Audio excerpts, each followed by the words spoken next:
Bonjour et bienvenue dans l'invité de l'économie. Je reçois aujourd'hui Laurent Germain, directeur général de Ségula Technologies, une société d'ingénierie française.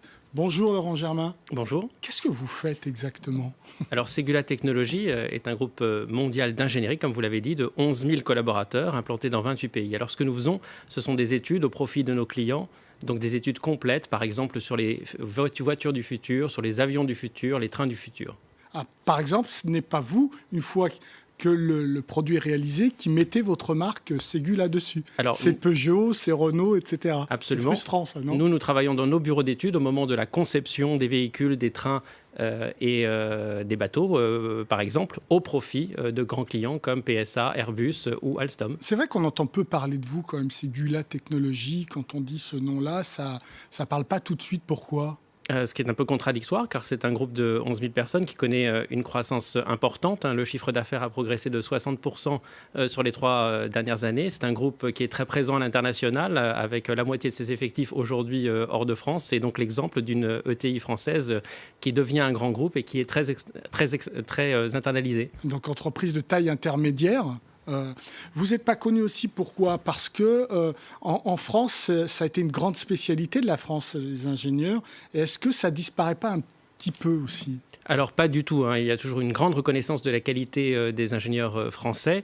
Nous en recrutons pour notre part plus de 4000 par an, donc le besoin en ingénierie est extraordinairement important.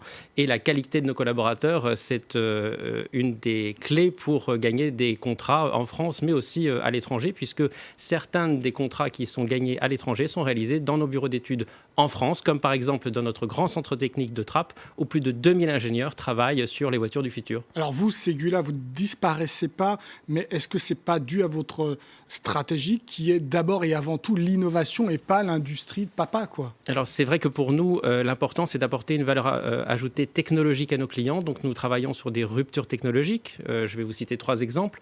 Dans l'automobile, nous travaillons sur un concept de voiture autonome. Nous travaillons dans l'aéronautique sur un concept d'avion électrique.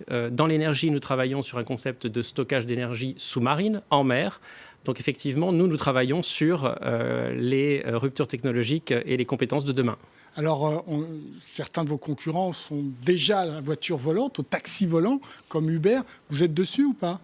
Alors, on n'est pas sur toutes les technologies dans tous les secteurs. Je vous ai donné 3 exemples. L'essentiel, c'est effectivement de travailler sur ces ruptures. Pourquoi ? Parce que les ingénieurs que nous devons recruter, évidemment, ils sont intéressés à travailler sur les voitures qui circuleront dans 2 ans, les avions qui voleront dans 5 ans. C'est grâce à cela qu'ils vont choisir de venir chez Ségula plutôt que chez nos concurrents. Est-ce que ça veut dire que les Français seront prêts à fabriquer une voiture totalement autonome en même temps, ou peut-être même avant que les Américains ? C'est tout à fait possible. C'est possible ou c'est... Non, mais c'est tout à fait possible. Il y a une compétition pour l'entreprise qui réussira à mettre une voiture autonome sur le marché, répondant évidemment aux réglementations et aux normes de sécurité le plus vite possible. Nous, pour notre compte, nous travaillons avec tous ceux qui, aujourd'hui, travaillent sur ces concepts. Vous serez prêt quand ? Ça, c'est une question à laquelle je ne peux pas répondre. C'est vrai, vous n'avez pas des plannings comme ça pour dire, allez, dans 4 ans... Vous savez, tous les patrons de grands constructeurs ont déjà donné des dates, donc nous, on est calés sur le calendrier de nos clients. Alors, vous disiez forte implantation à l'étranger, pourquoi ? Vous allez chercher des ingénieurs ailleurs alors qu'il paraît que les nôtres sont très bons ? Alors, Ségula a réussi cette croissance également grâce au marché sur lesquels l'entreprise s'implante. Quelques exemples, la Chine, qui est le premier marché automobile mondial avec un taux de croissance de 6% par an. Donc, pour une entreprise d'ingénierie comme la nôtre, avec une expertise, ces marchés-là sont évidemment incontournables. Donc, nous sommes implantés en Chine, nous sommes implantés en Inde, nous sommes très présents au Brésil avec plus de 900 ingénieurs travaillant au profit de nos clients au Brésil. C'est une des clés du succès. Nous ouvrons des implantations tous les ans. Nous sommes maintenant au Canada, en Australie, au Portugal. J'entends ni la Russie ni l'Iran. Alors, nous sommes également présents en Russie depuis de nombreuses années. Avec Renault et Avtovad ? Absolument, pour accompagner nos clients dans ce pays. Et aujourd'hui, d'ailleurs, nous bénéficions de la reprise du marché automobile russe et des projets qui sont décidés par nos principaux clients dans ce pays-là. Et vous n'avez pas accompagné Renault ou Peugeot en Iran ? Vous êtes méfié, vous avez senti ? Absolument. C'est vrai ? Non. Vous avez craint Non, non, pas du tout. Nous, on accompagne nos clients lorsqu'ils développent des projets. Donc, on est dépendant, entre guillemets, des décisions qui sont prises par nos principaux clients. Et c'est vrai que pour nous, c'est souvent source d'opportunités. Par exemple, c'est grâce à un de nos clients que nous sommes allés, il y a plus de 10 ans maintenant, commencer notre implantation chinoise. Alors, dangereux ou pas la Chine? Parce que Trump n'arrête pas de dire qu'il vole la technologie occidentale parce que vous êtes obligé de créer des joint ventures avec des entreprises chinoises, etc. Alors, il vous vole votre techno? Parce que c'est quand même précieux, votre techno. Pas du tout. C'est bien, vous êtes rassuré. Ils ne nous volent pas notre technologie. Il faut être évidemment vigilant, mais c'est surtout une source d'opportunité. Pourquoi? Parce que cette pression, entre guillemets, nous oblige, nous, à faire un pas en avant et à innover et être un pas en avant par rapport aux entreprises chinoises pour garder cet avantage et donc, quelque part, qu'ils souhaitent toujours vouloir nous rattraper. Oui, mais vous avez un partenaire là-bas, c'est clair. Non, non.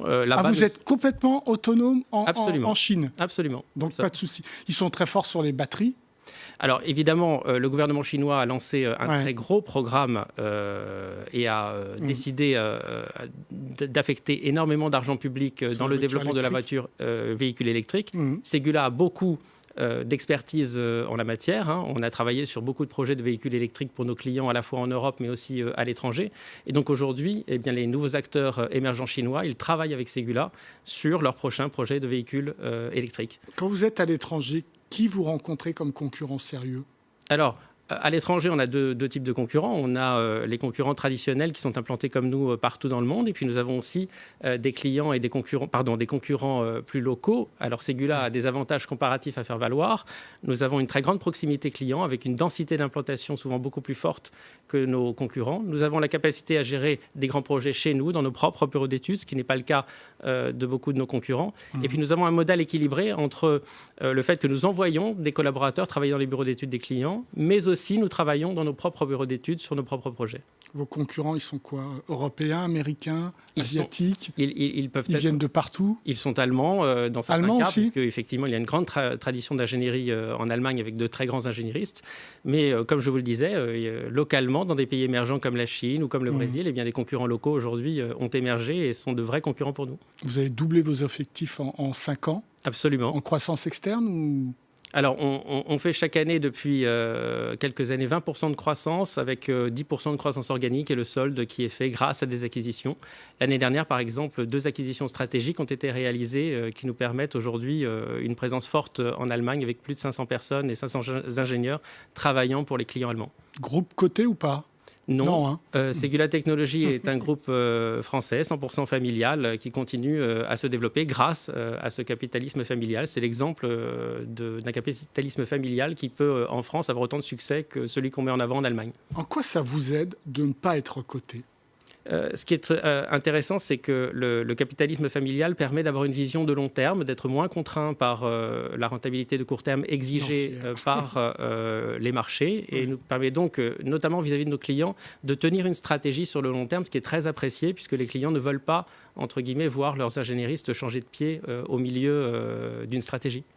Donc, vous le disiez, implanté en Chine, implanté en Europe, Australie, Canada. L'Afrique, c'est un continent qui vous intéresse ou pas suffisamment mûr pour intéresser vos produits ou vos clients pour lesquels vous travaillez? C'est très clairement un continent d'avenir. C'est un continent où nous travaillons déjà, puisque nous sommes au Maroc, nous sommes en Tunisie, nous sommes au Gabon, nous sommes au Congo. Ah oui. Sur quel secteur vous êtes présent? Alors, nous sommes présents dans l'automobile au Maghreb, nous sommes présents dans le oil and gas au Congo et au Gabon pour travailler au profit de nos clients. Donc, c'est très clairement un axe stratégique de Ségula de continuer à s'implanter fortement en Afrique. Donc, dans l'automobile, vous accompagnez Renault, Peugeot, etc. Entre autres. Est-ce qu'il y a une automobile différente qui sera africaine, adaptée au marché africain? Est-ce que vous pensez comme ça ou est-ce que vous fabriquez les mêmes automobiles en Europe et en Afrique? Dans tous les cas, il faut s'adapter au marché et les voitures qui sont vendues en Chine ou qui sont vendues au Maghreb, qui sont les mêmes modèles, entre guillemets, vendus en Europe, ne sont en fait pas les mêmes modèles. Ouais. C'est-à-dire qu'il faut faire des adaptations sur les pare-chocs, sur l'électronique embarquée. Et donc, à chaque fois que vous commercialisez une voiture en dehors de son marché initial, eh bien, ça donne du travail aux ingénieristes qui doivent reconcevoir tout ou partie de la voiture. Alors, vous annoncez plus de 2000 embauches d'ingénieurs en 2000... En France. En France seulement, pas d'embauche à l'étranger. Bien sûr. Donc, nous allons recruter cette année plus de 4600 personnes dans le monde, dont 2200 personnes en France. Nous sommes donc un gros pourvoyeur d'emplois en France et à l'étranger. Et pourquoi ? Parce qu'il y a tout à coup des projets importants qui arrivent, qu'il faut assurer et assumer pour vos clients ? Bien sûr, c'est la croissance qui tire évidemment Sur quel secteur en particulier ce nombre de recrutements. On est dans tous les secteurs. Dans tous les secteurs d'ingénierie, il y a aujourd'hui une forte demande. Le marché de la R&D externalisée croît à un rythme de 4 à 5% par an. Et puis, si on gagne des parts de marché, ça ajoute encore aux besoins de recrutement que nous avons, d'où la nécessité pour Ségula de progresser encore plus dans les accords de partenariat que nous signons régulièrement avec les écoles d'ingénieurs en France et dans le monde. Est-ce que vous construisez l'industrie 4.0 ? Alors bien sûr, puisque je vous ai beaucoup parlé des produits, des voitures de demain, des avions de demain, mais en fait on travaille aussi sur la façon dont on les fabrique. C'est-à-dire dans les usines, on essaye d'apporter à nos clients des innovations dans la façon dont ils sortent les voitures ou les avions de leurs usines. Ça veut dire sans salariés, ça ? Non, pas du tout. Il y a évidemment un aspect robotique, mais il y a un aspect aussi amélioration de l'environnement de travail pour les salariés de ces usines, et puis un élément évidemment de productivité, d'efficacité. Donc on travaille bien sûr sur l'industrie 4.0. Et vous allez jusqu'à l'intelligence artificielle aussi, vos ingénieurs travaillent aussi dessus ? Alors on travaille sur l'intelligence artificielle, on travaille sur la réalité augmentée, on essaie de se positionner vraiment sur les technologies qui feront une différence dans les produits de demain et la façon dont on les fabrique. Merci beaucoup Laurent Germain pour toutes vos réponses. L'invité de l'économie, c'est terminé, mais évidemment, comme d'habitude, vous pouvez retrouver cette émission sur france24.com. Au revoir.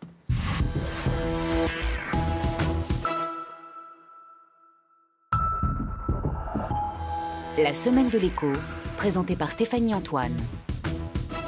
Avec des économistes, des entrepreneurs et des éditorialistes, Stéphanie Antoine décrypte les unes de l'économie de la semaine.